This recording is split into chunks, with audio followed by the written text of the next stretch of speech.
میرے پیارے آقا صلی اللہ علیہ وسلم کے دیوانوں، ایک جوان اللہ کے رسول علیہ السلام کی بارگاہ میں آتا ہے، عرض کرتا ہے یا رسول اللہ میں صدقہ بہت دیتا ہوں، یعنی زکوٰۃ بہت دیتا ہوں، 5 وقت کی نمازیں بھی پڑھتا ہوں، ماہ رمضان کے روزے بھی رکھتا ہوں، حج بھی میں نے کر لیا ہے، یا رسول اللہ میرے بارے میں کیا حکم ہے؟ اللہ کے رسول فرماتے ہیں اگر تو ماں باپ کو ناراض نہیں کرتا تو تو انبیاء، صدیقین، شہداء کے ساتھ جنت میں اس طرح رہے گا جیسے یہ 2 انگلیاں قریب ہے۔ یعنی یہ عبادت اس وقت تک جنت میں نہیں لے جائے گی جب تک تیرے ماں باپ تجھ سے راضی نہیں ہے۔ آج داڑھیوں پر تو توجہ ہے، ہم داڑھی کے مخالف نہیں ہیں، آج نمازوں پر بھی توجہ ہے، نماز افضل العبادات ہے، لیکن مسجد جانے سے پہلے کبھی ماں باپ کا چہرہ بھی دیکھا؟ اپنی ماں کو اور اپنے باپ کو گھر کا کچرا سمجھنے والوں مجھے بتاؤ، اپنے ماں باپ کو تم ماں باپ کہنے کے لیے تیار نہیں ہو؟ ماں باپ کو بڈھا اور بڈھی کہا جاتا ہے،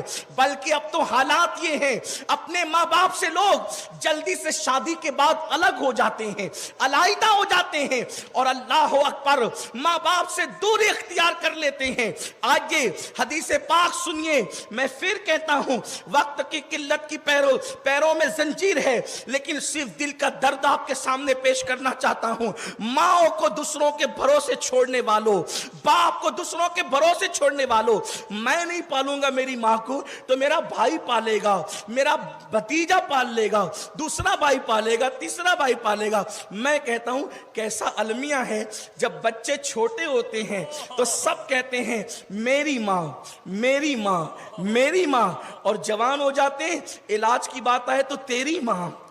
خدمت کی بات آئے تو تیری ماں، رکھنے کی بات آئے تو تیری ماں۔ حیرت کی بات ہے، یاد رکھنا کائنات کی ساری عبادتیں کر لو،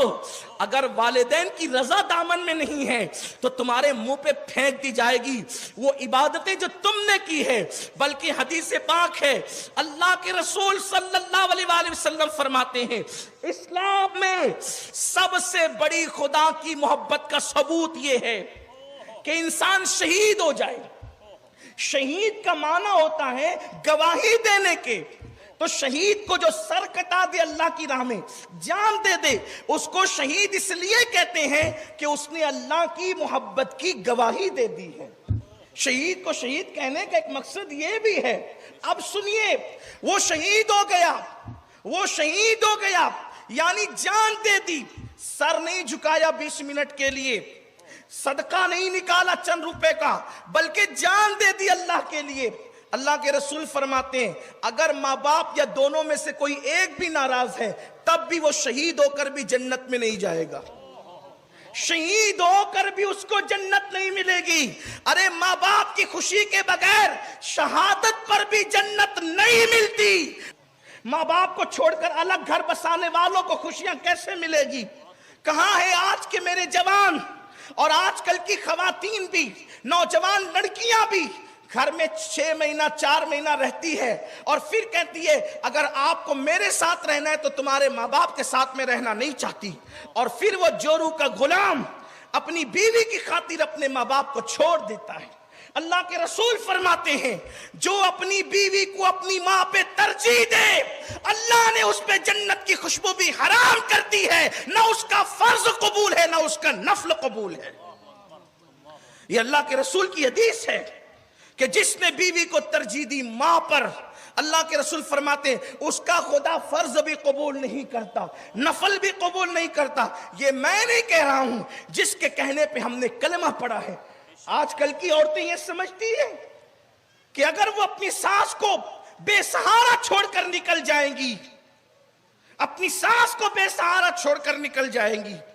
اپنے شوہر کو لے کر، تو کیا کل اس نے ساس نہیں بننا؟ کیا کل اس نے ساس نہیں بننا؟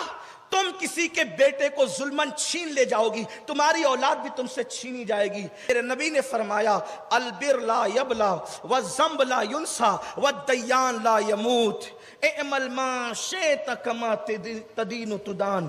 اعمل ما شئت کما تدین تدان، اعمل ما شئت کما تدین تدان۔